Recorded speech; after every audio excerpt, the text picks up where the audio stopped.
नमस्कार साथियों, स्वागत है आप सभी का आपके अपने YouTube channel Dhanraj short hand academy steno classes में। दोस्तों, आज का हमारा डिक्टेशन है आश्रम पर आधारित डिक्टेशन है, जो कि 80 शब्द प्रति मिनट की गति से बोला जाएगा। तो आइए स्टार्ट करें डिक्टेशन 5 सेकंड बाद।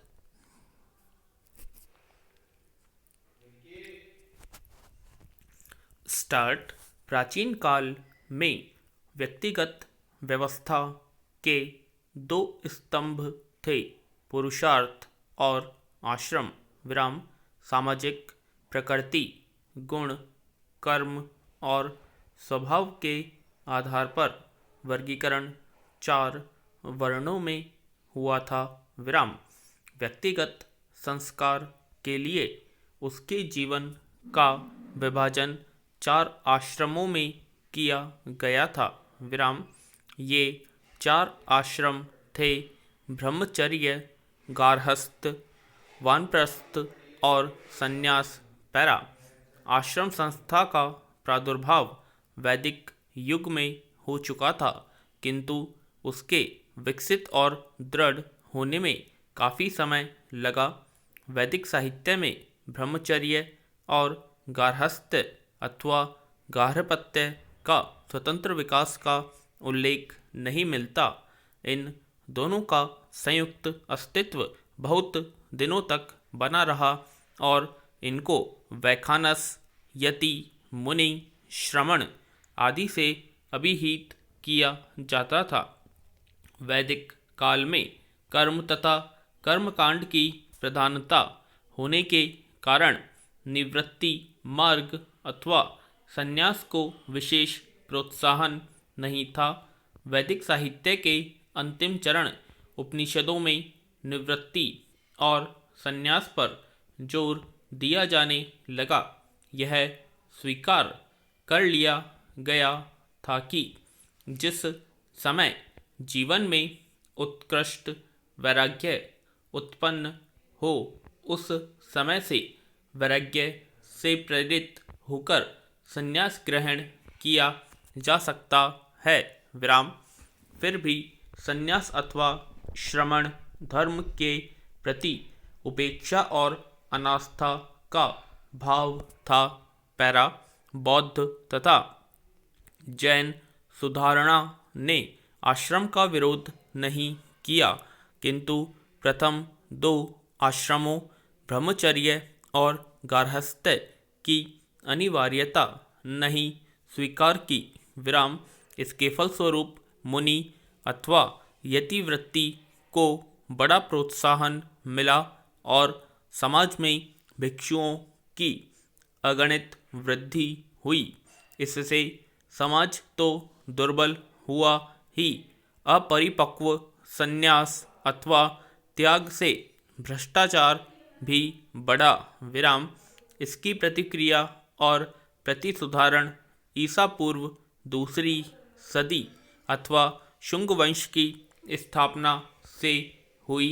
मनु आदि स्मृतियों में आश्रम धर्म का पूर्ण आग्रह और संगठन दिखाई पड़ता है। पूरे आश्रम धर्म की प्रतिष्ठा और उनके क्रम की अनिवार्यता भी स्वीकार की गई विराम। आश्रमात् आश्रम गच्छेत्, अर्थात एक आश्रम से दूसरे आश्रम को जाना चाहिए। इस सिद्धांत को मनु ने दृढ़ कर दिया। पैरा। स्मृतियों में चारों आश्रमों के कर्तव्यों का विस्तृत वर्णन मिलता है। मनु ने मानव आयु सामान्यतः 100 वर्ष की मानकर उसको 4 बराबर भागों में बांटा है। प्रथम चतुर्थांश ब्रह्मचर्य है। इस आश्रम में गुरुकुल में रहकर ब्रह्मचर्य का पालन करना कर्तव्य है। इसका मुख्य उद्देश्य विद्या का उपार्जन और व अनुष्ठान है विराम। मनु ने ब्रह्मचारी के जीवन और उसके कर्तव्यों का वर्णन विस्तार के साथ किया विराम। पैरा। आश्रम व्यवस्था का जहाँ शारीरिक और सामाजिक आधार है, वहाँ उसका आध्यात्मिक अथवा दार्शनिक आधार भी है। भारतीय मनीषियों ने मानव जीवन को केवल प्रवाह न मानकर उसको सोद्देश्य माना था और उसका ध्येय तथा गंतव्य निश्चित किया था। विराम। जीवन को सार्थक बनाने के लिए उन्होंने 4 पुरुषार्थों धर्म, अर्थ, काम तथा मोक्ष की कल्पना की थी। विराम।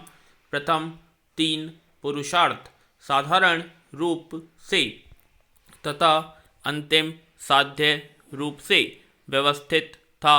विराम।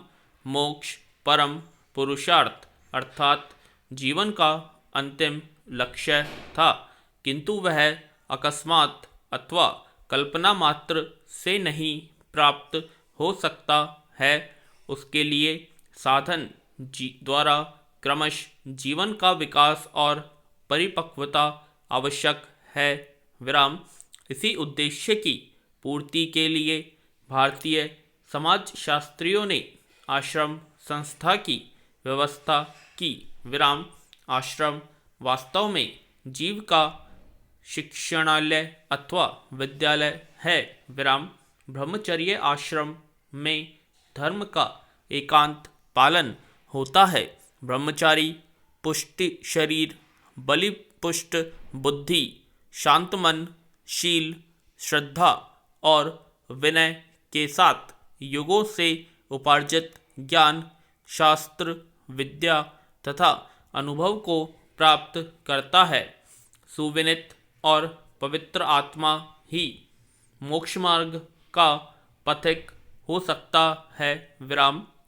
गार्हस्थ में धर्मपूर्वक अर्थ का उपार्जन तथा काम का सेवन होता है।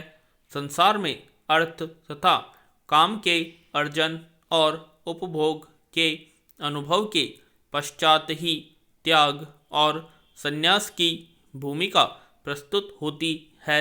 विराम। संयम पूर्वक ग्रहण के बिना त्याग का प्रश्न उठता ही नहीं। वानप्रस्थ तैयार होती है। संन्यास के सभी बंधनों का त्याग कर पूर्णतः मोक्ष धर्म का पालन होता है। इस प्रकार आश्रम संस्था में जीवन का पूर्ण उदार किंतु संयमित नियोजन था। पैरा। सुसंगठित आश्रम संस्था भारतवर्ष की अपनी विशेषता है, किंतु इसका एक बहुत बड़ा सार्वभौम और शास्त्रीय महत्व है। विराम।